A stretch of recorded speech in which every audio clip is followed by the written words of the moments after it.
Di video kali ini kita akan membahas materi kelas 11, bab yang kedua mengenai kinematika gerak dengan penerapan kurikulum merdeka.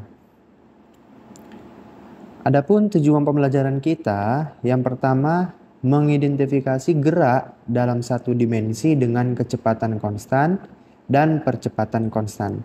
Kemudian yang kedua, mengidentifikasi gerak lurus dua dimensi dengan kecepatan dan percepatan. Yang ketiga, mengidentifikasi gerak melingkar dengan kelajuan tinggi. Yang keempat, menganalisis besaran fisis pada gerak lurus satu dimensi dan dua dimensi. Kemudian yang kelima, menganalisis persamaan gerak suatu benda yang berkaitan dengan besaran-besaran gerak lurus, gerak parabola, dan gerak melingkar. Kemudian yang keenam, menyajikan data dan grafik hasil percobaan gerak lurus untuk menyelidiki gerak satu dimensi, dua dimensi, dan gerak melingkar. Oke, baik teman-teman, kita pendahuluan dulu. Gerak merupakan perpindahan suatu benda. Suatu benda dikatakan bergerak jika mengalami perubahan posisi terhadap titik acuan. Jadi, dia kalau dikatakan bergerak, maka ada perubahan posisinya. Ini pemahaman yang pertama ya teman-teman.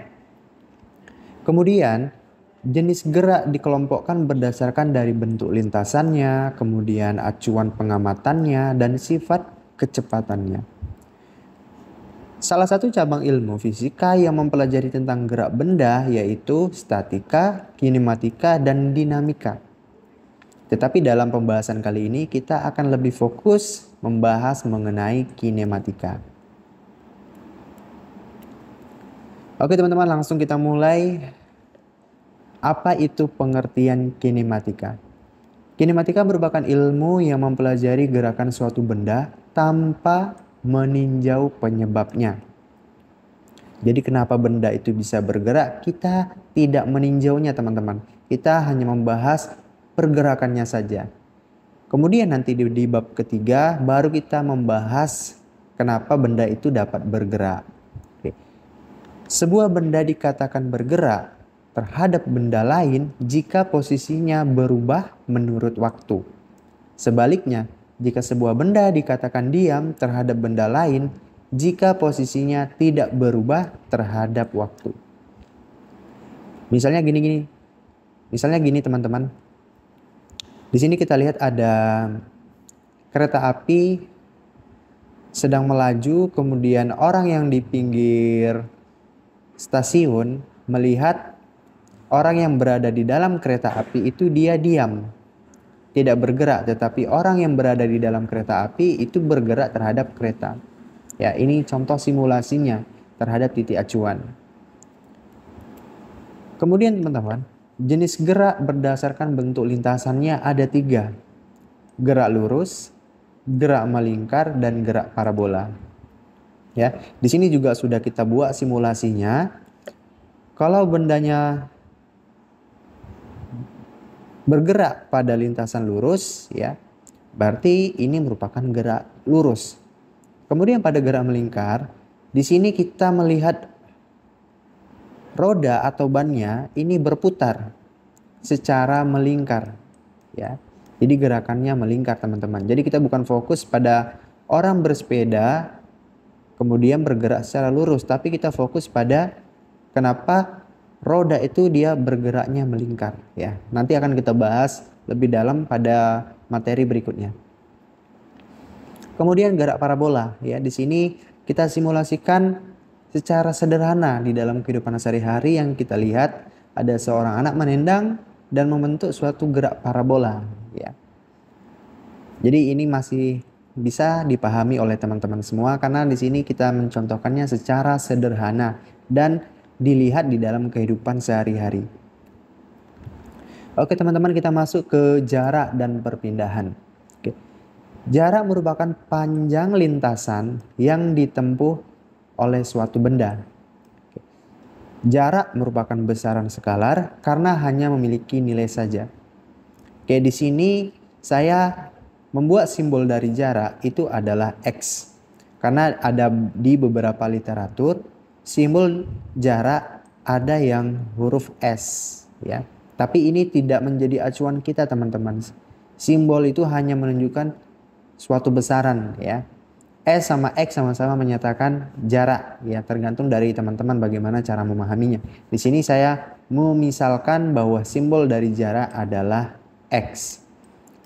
Kemudian perpindahan. Jarak dengan perpindahan ini sangat berbeda teman-teman.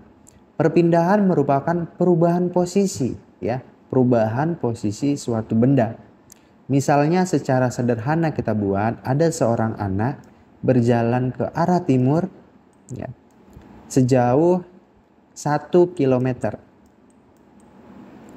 Kemudian si anak kembali atau bergerak atau berbalik arah ke arah barat sejauh 0,5 kilometer. Ini pemisalan saja ya teman-teman untuk membedakan antara jarak dengan perpindahan. Jadi berapa total jarak anak yang ditempuh? Ini merupakan jarak panjang lintasan. Berapa panjang lintasan yang ditempuh oleh suatu anak ini? Berarti panjang lintasannya adalah 1,5 km. Kemudian berapa perubahan posisinya? Perubahan posisinya adalah 1 dikurang 0,5. Ya, berarti 0,5 km perpindahan yang dialami oleh seorang anak. Oke teman-teman, perpindahan ini merupakan besaran vektor. Karena memiliki nilai dan arah. Oke. Simbolnya sama dengan simbol jarak ya, sama-sama X, tetapi perbedaannya di sini ada simbol matematika. Ini dinamakan sebagai delta. Oke. Delta ini apa? Delta ini merupakan perubahan. Ya, perubahan. Oke. Karena di sini X menyatakan suatu jarak atau posisinya, maka delta X merupakan perubahan posisi. Ya, jadi ini pemahaman yang harus dipahami oleh teman-teman semua. Oke, kemudian teman-teman kita masuk ke kelajuan dan kecepatan. Ya. Kita bahas dulu mengenai kelajuan. Pasti kelajuan dengan kecepatan itu berbeda teman-teman. Sesuai dengan konsep di awal yang sudah dijelaskan tadi ya mengenai jarak dengan perpindahan. Ini akan berkesinambungan teman-teman. Kelajuan bahasa Inggrisnya adalah speed. Makanya pada sepeda motor itu namanya speedometer ya. Berarti untuk mengukur kelajuan. Kelajuan merupakan jarak yang ditempuh tiap satuan waktu. Ya. Kelajuan ini merupakan besaran skalar karena hanya mempunyai nilai saja. Oke.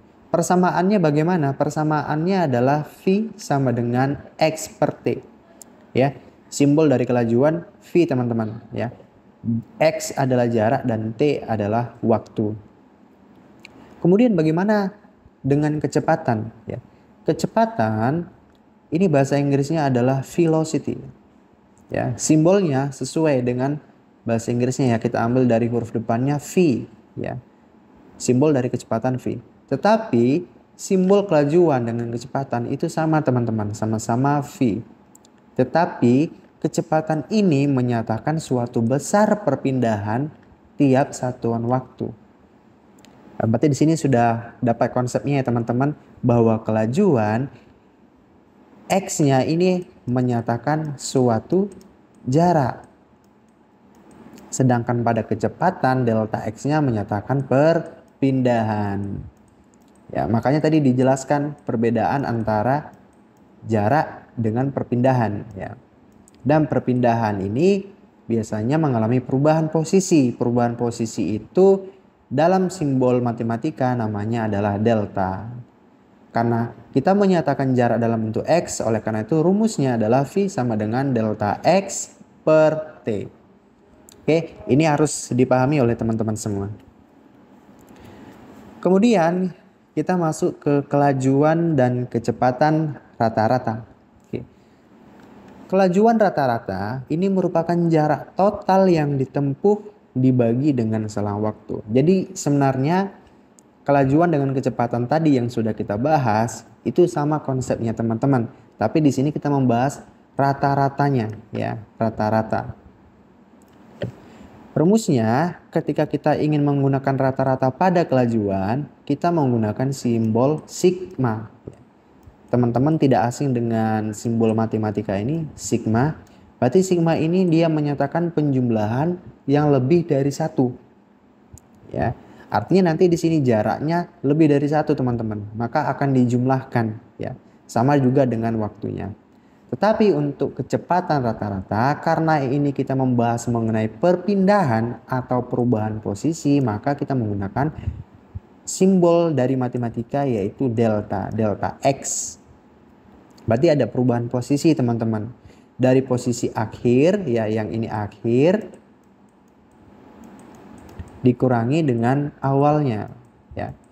Delta T berarti ada perubahan waktu, ya. Ini waktu awal dan ini waktu akhirnya. Jadi ini step by step yang sudah kita jelaskan tadi itu semuanya terstruktur, ya teman-teman. Konsepnya dari awal jangan sampai salah, ya. Jadi nanti bingung nih bedakan mana kelajuan, mana kecepatan, mana kelajuan rata-rata, mana kecepatan rata-rata, ya. Jadi harus dipahami benar-benar. Oke, untuk melihat sebagaimana kemampuan kita, ya, dalam memahami itu biasanya kita buat dalam bentuk contoh soal, ya. Di sini sudah kita buatkan dua contoh soal untuk membedakan antara kelajuan rata-rata dengan kecepatan rata-rata. Oke. Kita ke soal yang pertama. Tony melakukan perjalanan dari Jakarta menuju Bandung, ya, melalui puncak dan memerlukan waktu selama 4 jam. Oke. Kemudian mobil bergerak dengan kelajuan 100 km per jam. Oke, yang ini kita tandai, teman-teman, biar kita tidak susah dalam mengerjakannya. Kelajuannya 100 km per jam. Berapa ya waktu yang diperlukan? Selama 1,5 jam. Ya, berarti kecepatannya selama waktunya itu selama 1,5 jam. 1,5 jam. Oke. Di sini teman-teman ingat, rumus pada kelajuan tadi, V sama dengan X per T, ya, atau jarak dibagi dengan waktu. Oke. Di sini besar kecepatan, besar kelajuan dengan besar waktu itu sudah diketahui, tetapi jaraknya belum diketahui. Ya, berarti di sini kita harus mencari berapa jarak yang ditempuh dengan kelajuan 100 km per jam. Berarti ini tinggal pemindahan variabel, kita dapatkan X sama dengan V dikali dengan waktu. Ya, kelajuan dikali dengan waktunya. Kelajuannya berapa? Kelajuannya adalah 100. 100 dikali waktunya 1,5 jam. Oke. Berarti di sini kita dapatkan jarak pertama dengan kelajuan 100 km per jam yang ditempuh selama 1,5 jam. Ini sebesar 150 km. Oke, sampai sini bisa dipahami ya teman-teman. Kemudian 1 jam berikutnya mobil bergerak dengan kelajuan 60 km per jam. Oke, berarti di sini kecepatan kedua, kelajuan yang kedua ini sebesar 60 km per jam. Dan waktunya selama 1 jam. Berarti T2-nya sebesar 1 jam. Oke, kemudian untuk menentukan jaraknya, jarak yang kedua berarti sama dengan V2, kelajuan kedua dikali dengan waktunya, ya. Berarti 60 dikalikan 1, 60 ya, berarti jarak yang kedua ditempuh selama 60 km. Kemudian 1,5 jam kemudian bergerak dengan kelajuan 80 km per jam. Berarti kelajuan yang ketiga sebesar 80 km per jam. Oke. Dan waktunya yang ditempuh selama 1,5 jam. Oke. Sama dengan sebelumnya kita harus mencari berapa besar jaraknya ya. Berarti di sini kelajuan dikali dengan waktu yang ditempuhnya ya. 80 dikali 1,5. Oke, berarti jarak yang ditempuhnya sebesar 120 ya, berarti 120 kilometer. Oke, teman-teman. Kemudian setelah ini kita masuk ke persamaan dari kelajuan rata-rata ya. Kelajuan rata-rata persamaannya tadi sudah kita bahas, V sama dengan, kalau kelajuan itu menggunakan simbol sigma. Sigma X ya per sigma T ya. Berapa jaraknya? Di sini jaraknya ada 3 ya, ada X1, X2 dan X3. Tinggal kita jumlahkan teman-teman. X1 ditambah X2 ditambah X3. Waktunya juga sama ya. T1 ditambah T2 ditambah T3. Jarak yang pertama 150. Oke. Ditambah 60. Jarak yang kedua ditambah 120. Kemudian kita bagi waktunya. Waktu yang pertama 1,5. Kemudian waktu yang kedua 1 ya. Kemudian ditambah waktu yang ketiga sebesar 1,5 juga, ditambah 1,5. Oke, ini tinggal kita jumlahkan teman-teman. 150 ditambah 60 ditambah 120 sebesar 330 km ya. Kemudian dibagi 1,5 tambah 1,53, 3 tambah 1, 4. Oke, berarti 330 dibagi 4 sama dengan 82,5 km per jam. Berarti dapat kita simpulkan Tony ya, kelajuan rata-rata Tony dari Jakarta ke Bandung sebesar 82,5 km per jam. Cukup mudah ya teman-teman. Kemudian kita masuk ke soal yang kedua. Mobil C bergerak ya berdasarkan persamaan berikut. X sama dengan 4T pangkat 3 ditambah 2T pangkat 2 ditambah 2. Di mana X dalam meter dan T dalam second. Tentukan kecepatan rata-rata mobil di dalam selang waktu antara 2 detik dengan 3 detik ya, dan 3 detik. Oke. Caranya teman-teman, kita harus mencari jarak pada masing-masing waktunya ya. Kita mulai dari waktu yang pertama dulu sebesar 2 second. Oke, jadi nilai waktu ini akan kita substitusi ke persamaannya teman-teman. Berarti di sini kan persamaannya sudah diketahui, X sama dengan 4T pangkat 3 ditambah 2T pangkat 2 ditambah 2. Jadi di sini kita tinggal mensubstitusi ya nilai T ke dalam persamaan. Sama dengan T-nya 2, berarti di sini 2 pangkat 3. Oke, ditambah 2, T-nya 2, 2 pangkat 2 ditambah 2. Oke. 4, 2 pangkat 3 ini 8 teman-teman ya. Ditambah 2 dikalikan 2 kuadrat 4 ditambah 2. Berarti X sama dengan, kalau ini kita jumlahkan semuanya, kita dapatkan nilainya adalah 42 meter. Kemudian untuk waktu yang ketiga, ya yang ketiga detik, itu sama teman-teman. Ya. Tinggal kita substitusi ke persamaan. Berarti yang T kedua sama dengan 3 detik. Oke, kita substitusi ke persamaannya. Berarti X sama dengan 4, langsung saja teman-teman, 4 dikalikan 3 pangkat 3 ditambah 2 dikalikan 3 pangkat 2 ditambah 2.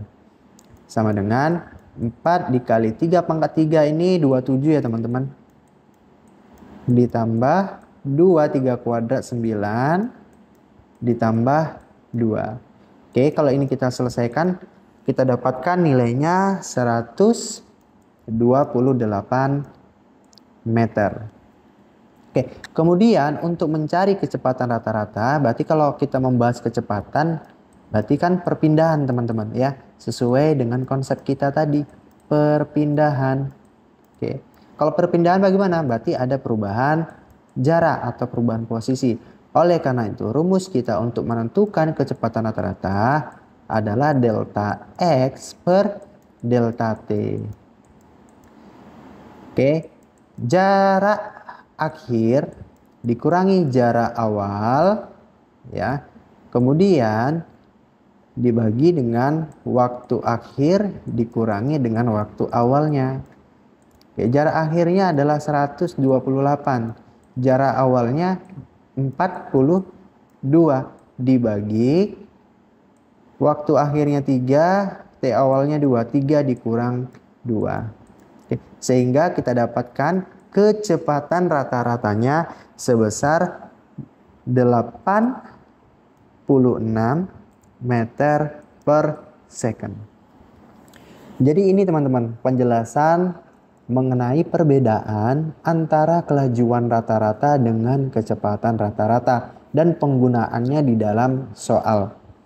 Jadi sesuai dengan konsep kita tadi yang sudah dijelaskan mengenai dari perbedaan antara jarak dengan perpindahan, kemudian perbedaan antara kelajuan dengan kecepatan, kemudian kita masuk kelajuan rata-rata dan kecepatan rata-rata. Semuanya itu memiliki satu konsep yang sama. Jangan sampai teman-teman salah pemahaman konsepnya.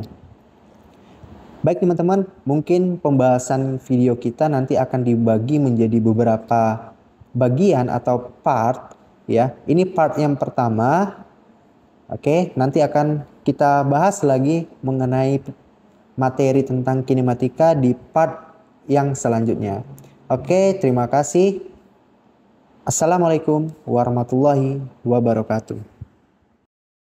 And a sexy body full of tats. Baby's bad, oh baby's hella bad. After her there ain't no coming back. Wanna take a run at that. I think she's feeling me. Turn it up a few degrees. My imagination of her body gets the best of me. Oh gosh.